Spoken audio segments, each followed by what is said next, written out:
دوستو یاد رکھنا، تگڑا اور مضبوط جوان پتہ کون ہوتا ہے؟ جس کی نظریں پوری طرح اس کے کنٹرول میں ہوں۔ یہ علامت جوانی ہے۔ جس آدمی کا پوری طرح، دو لوگ دنیا میں کبھی کوئی کارنامہ سر انجام نہیں دے سکتے، ایک جو حرام کھاتا ہو، ایک جس کی نظر ناپاک ہو۔ محمد بن قاسم جب یہاں آئے تھے نا، تو ایک دن بڑے پریشان تھے، تو ایک بزرگ کہنے لگے آپ کیوں پریشان ہیں؟ کہنے لگے راجہ دہر سے مقابلہ ہے اور ہماری فوج تو سندھ کے رستے بھی نہیں جانتی، زبان بھی نہیں جانتی، لڑیں گے کیسے؟ دو چار دن کے بعد ان بزرگوں کی دوبارہ محمد بن قاسم سے ملاقات ہوئی تو بڑے خوش تھے۔ کہا آپ کیوں خوش ہیں؟ کہنے لگے وہ میرا مقابلہ نہیں کر سکتا، میں نے تحقیق کر لی۔ کہا کیوں؟ کہنے لگے نظر کا گندہ ہے، اور جو نظر کے گندے ہوتے ہیں وہ میدانوں میں ٹھہرا نہیں کرتے۔ میدان کے لیے نکلنے کے لیے پاک جوانی کی ضرورت ہوتی، تطہیر مزاج ہونا ضروری ہوتا ہے، پاکیزہ افکار اور سچی اور سچی ستھری سوچوں کا ہونا ضروری ہوتا ہے۔ اس لیے فرمایا کہ میرا مقابلہ نہیں کر سکتا۔ حضرت عبداللہ ابن حذافہ کمرے میں تھے، تو وزیر کی بیٹی اندر سجی سنوری پہنچ گئی۔ جیسے ہی آپ نے اس کفر کی چال کو دیکھا تو تیمم کر کے نفل شروع کیے۔ وہ ساری رات بیٹھی رہی، رب کا بندہ ساری رات عبادت کرتا رہا۔ عبادت بڑا سہارا ہے، مصلی بڑا سہارا ہے اللہ کے بندوں۔ صبح دروازہ کھولا، وزیر نے اپنی بچی سے پوچھنا چاہتا تھا رزلٹ کیا نکلا، تو کہنے لگی پیچھے ہٹ جا، اب تیرا میرا تعلق کوئی نہیں، میں نے نبی پاک کا کلمہ پڑھ لیا۔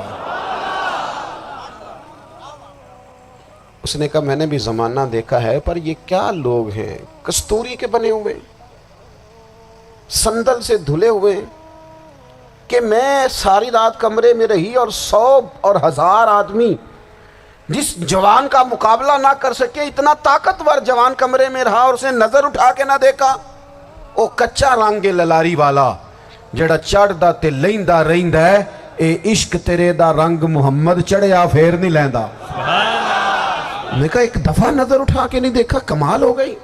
اتنے بڑے لوگ، اتنی بڑی سعادت مندی، فیروز بختی، معاملہ فہمی حد ہو گئی۔ اللہ اکبر۔ دوستو بادشاہ جب پوری طرح ہار گیا نا، اس نے کہا مار دو۔ تیل گرم کیا ایک کڑاہی میں، اور جب آپ کو اس میں ڈالنے لگے تو آپ کی آنکھوں میں آنسو آ گئے۔ بادشاہ کا خیال ہوا شاید نرم ہو گئے ہیں، کہنے لگا روئے کیوں؟ فرمانے لگے سوچتا ہوں جان ہی ایک ہے، کتنا مزہ ہے اس کی راہ میں جان دینے کا، کتنی لذت ہے اس کے نام پر مرنے میں، کتنا لطف ہے۔ جے تو چڑھیا اتے دار بھی نہیں، تے جے تو وکیا عشق بازار بھی نہیں، تے ایڈا سستا سودا پیار بھی نہیں، تے ایڈا سستا لبدا یار بھی نہیں۔ کئی جنگل گانے پیندے نی، کئی دوزخ لنگنے پیندے نی، جے وہ اس ملوں بھی مل جاوے، ایدوں سستا ہور بپار بھی نہیں۔ تے کچھ سمجھ نہ آوے لوکانوں وہ کادے نال شہید کرے، ڈٹھی یار دے ہاتھ تلوار بھی نہیں، پر او دا خالی جاندہ وار بھی نہیں۔ کہنے لگے ایک جان ہے نا، تو دل کرتا ہے ہزاروں ہوتی تو ایک ایک کر کے محبوب کے نام پہ قربان کرتا، جب میرے پاس ہے ہی ایک، کروں کیا؟ حضرت عبداللہ ابن حذافہ رضی اللہ تعالیٰ عنہ جب روئے اور بادشاہ نے یہ بات سنی، تو بادشاہ اٹھ کے کھڑا ہو گیا، سارے وزیروں مشیروں کو کہنے لگا تم نے کہا تھا نا بندہ ضائع کرنے والا نہیں، یہ بھی ضائع کرنے والا نہیں۔ کہنے لگا میرا ماتھا چومو، تم جیسے لوگوں کو قتل نہیں کرنا چاہیے، آزاد کرنا چاہیے۔ عزیز اپنی زندگی سے نا یہ بہت زیادہ ہرس، ہوس، طمع، اور یہ کسی بات کی بھی ہو، ہرس صرف پیسوں کی نہیں ہوتی ہے، شہرت کی بھی ہوتی ہے،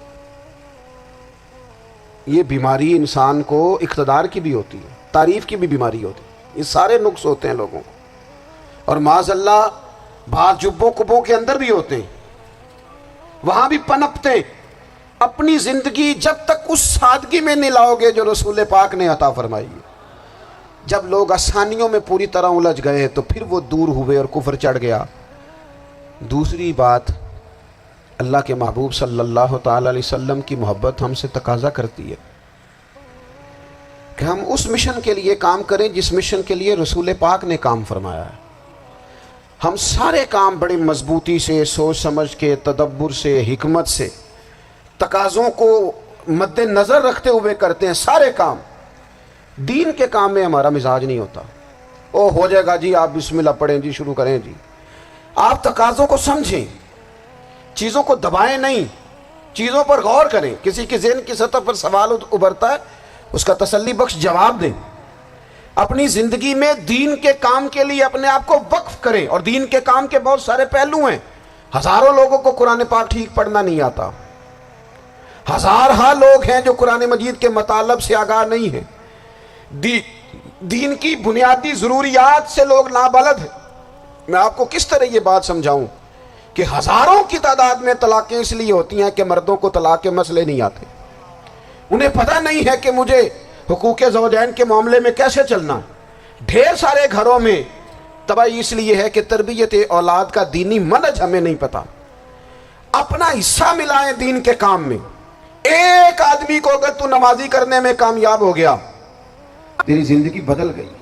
وہ دین بیزار لوگ جو ہمارے بیچ بیٹھ کے ہماری نوجوان نسل کو پگڑی اور داڑھی کا نام لے کے بنیادی طور پر دین سے دور کرتے، ایسے نوجوانوں کو دین کا پیغام محبت دے کر دین کے قریب کرنا ہماری ڈیوٹیوں کا حصہ ہے. ہمیں ذمہ داری کا احساس کرنا پڑے گا. ہمیں یہ خاص قدم اٹھانا پڑے گا، توجہ دینی پڑے گی. مساجد، مدارس، میں آپ سے عرض کروں، اتنی ڈٹ کے مخالفت ہوتی ہے نا مدرسوں کی، اتنی ڈٹ کے. میں ادارہ چلاتا ہوں، اس کے چلانے میں جو مشکلات ہیں وہ تو ہم بتا نہیں سکتے آپ کو، اس لیے کہ میری قوم، میرا اس قوم سے تعلق ہے جو نعت خواں امیر کرنا چاہتی ہے، مدرسے نہیں. ہاں، نقیب خطیب پیدا کرنا چاہتی ہے، شعر و شاعری کی زندگی کو پروان چڑھانا چاہتی ہے. فقط ہمارا ان لوگوں سے تعلق ہے جو لاکھوں کروڑوں روپیہ محافل پہ لگائیں گے. اور قاری صاحب بیچارے اگر مسجد کا کوئی ہونے والا کام کسی وقت بتا دیں گے تو وہ بڑی مشکل آ جائے گی ان کے لیے. یہ کیسے ہو سکتا ہے، آپ نے یہ ڈیوٹی بتا دی. مدارس، اور جتنا اہم رول دین کو پھیلانے میں مدارس اسلامیہ کا ہے، اتنی زبردست. لوگوں کا خیال ہوتا ہے میری طرح کے لوگ شاید کام کرتے ہیں، ڈیوٹی کرتے ہیں. یہ 10-15 لوگ آپ کو نظر آتے ہیں جو آپ کو کہیں میڈیا پر یا ادھر ادھر ڈیوٹی کرتے. مخلص لوگ اپنی جگہ پہ، وہ بھی بڑا ہی کام کر رہے ہیں، جو میڈیا پہ آ کے بھی اخلاص سے اور درد دل سے کو دین کی، ان کی بھی کسی بات کی حوصلہ شکنی نہیں. لیکن ہزارہ اساتذہ جو مدارس میں بیٹھ کے پڑھاتے ہیں، جنہوں نے وہ سارے لوگ تیار، آپ سمجھ نہیں سکتے کتنا بڑا کام. حفظ کا استاد جو ہوتا ہے نا، اس کی ڈیوٹی 24 گھنٹے ہوتی ہے فجر سے پہلے، اور اس نے بچوں کو اٹھانا. تنخواہ تو ہم انہیں دینا نہیں نہ چاہتے جی، تنخواہ نہیں دی انہوں نے. ہم بھی مولوی امیر نہ ہو جانا. مولوی نو تے سوٹ بھی 27ویں والی رات دے ہے تاکہ کدھر سوان کے عید والے دن پا نہ لوے، کیونکہ 27ویں تو بات درزی پڑتا ہی کوئی نہیں. کیوں حضرت ایسے ہی ہے نا، اس وقت تو نہیں نہ لیتا. تو ہم چاہتے ہیں مولوی ہماری مرضی کے ہماری طرح کا سوٹ نہ پہن لے.